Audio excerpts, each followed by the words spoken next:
The road ahead showing lots of promise for Onondaga County, and the next budget proposal from the county executive is now reflecting that. Today, Ryan McMahon laying out his 2026 spending plan for county legislators who will now debate the budget. Joining us live in the studio is the county executive, Ryan McMahon. Good to see you. Thanks for stopping by. Thanks for having me. I appreciate it. Lots to talk about, but I think there's always one thing when you talk budget that always perks up people's ears: taxes. Yes. You have been able to keep lowering, and you're proposing to do it again in 2026, the tax rate. I know that it can be a little bit complicated for people to understand, but how are you able to at least bring the tax rate down the last few years? So really, to your point, first, people get confused because your school tax is the majority of your tax bill. Your county tax, your town tax, if you're in the city, your city tax. But overall, what we've done is, as the economy has grown, as real estate values have gone up, governments control their spending through their tax levy. We've kept our tax levy flat, which means all that growth we have given back to you, the taxpayer. So if your home is assessed at $300,000, which is the average home price now in Onondaga County, you will receive essentially a little over $100, maybe $115 worth of property tax relief. Obviously, if it's worth more, you'll get a little bit more. If it's worth less, you'll get a little less. But to your point, most governments have been able to move their levy, take that growth, and keep their tax rate about the same. So the rate of which you're taxed isn't necessarily going up. In some cases it is with different governments, but we had a lot of growth this year in the real estate values. So this is actually an 11% cut to the tax rate, which is pretty substantial. The tax rate now is $2.93 per thousand if the legislature approves it, the budget as proposed, which will be the lowest it's ever been in our community's history for county government. Wow. Right, but you mentioned the school tax bill. Is that why people are still seeing their tax bills go up, some substantially? Yes, I think overall, and assessments, right? So if a town or the city are going to reassess your property, it hasn't been assessed in 10 years, the value of your property has gone up in that period of time in this community, so then all of a sudden you're paying taxes on a higher number. So even if we're cutting your rate and your assessments are going up the same year, you're probably not going to see the decrease. To your point, Christy, school budgets, taxpayers vote on them, right? But most of the time, they don't vote them down. So that means you can almost count on every year your school taxes going up a little bit each year because of that fact. I know sales tax for the county, the city especially, are pretty big drivers of how you can budget and fund things. Projecting about 1.5%. It seems on the smaller side, but I'm a novice at this. I'm not as expert as you. Is it, or is that a substantial growth in the sales tax year over year? No, it's smaller. We're back to what we'll call pre-pandemic sales tax growth. Okay. After the pandemic, remember, we had a lot of stimulus. People were getting extra money. People were getting extra child care payments. The government was spending a lot of money, and so we saw inflationary sales tax receipts. Now we're kind of back to that basic growth. This year to date, we're a little bit over 1% growth. So certainly we hope that you're always at 2 to 3% growth, because our operations don't grow at 1%, right? They grow higher than that. But that's kind of where we are. So we're going to be conservative going into next year. We do hope, with everything going on with McMahon and all the other housing starts that are happening in the community, all the other investment in the community, that the sales tax growth will be higher, but we're going to plan for 1.5%. Okay. Ryan, there are a lot of layers to your budget. There's some money in there for tourism. How important is putting money into tourism and arts and culture and other organizations, especially in light that we haven't really seen the Canadian tourists that we have seen in the past? Yeah, it's really critical, Christy. If you think about it, our budget, $1.6 billion, our tax levy is $146 million. So less than 10% of our budget revenue is from property taxes. Most of it comes from sales tax. So we need to do two things. One, capture spending from Onondaga County residents here and bring more people into the community to spend money. And that's how we really fund everything in county government.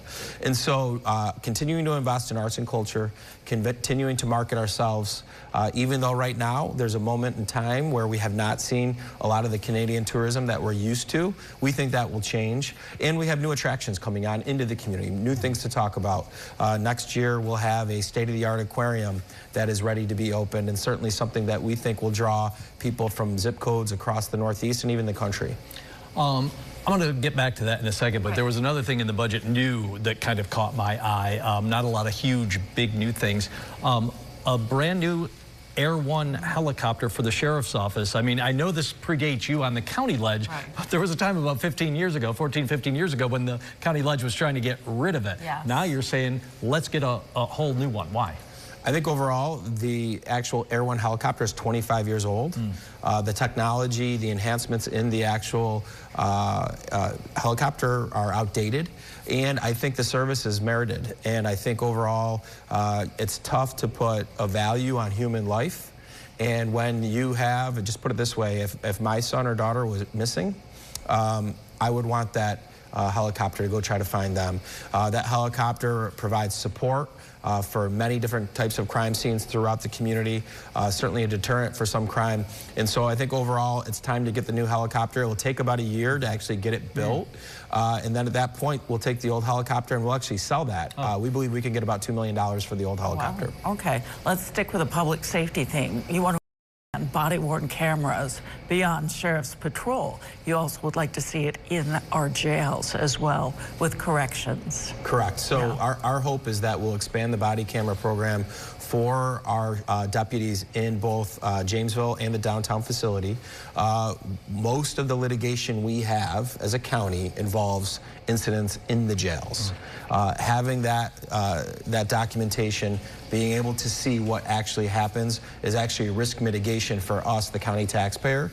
And so also it's a deterrent for bad behavior, for the safety of our deputies as well. So we think it's time, and hopefully the legislature will support that with us. Quick update on the aquarium. I said I'd circle back on it. How are we doing? How are we doing on that final piece of funding?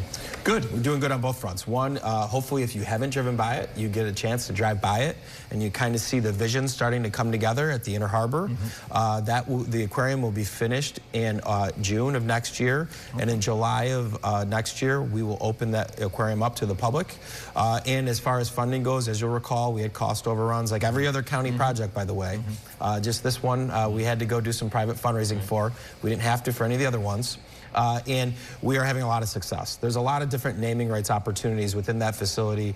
A lot of companies want to participate, but also there's a lot of family foundations and families themselves who have reached out to us that have had loved ones that had a special connection with aquariums in different parts of the country, and they're all donating money. So have you met the goal for private funding? We are very, very close, Christy. I think overall we will be right where we need to be, which was about $6 million.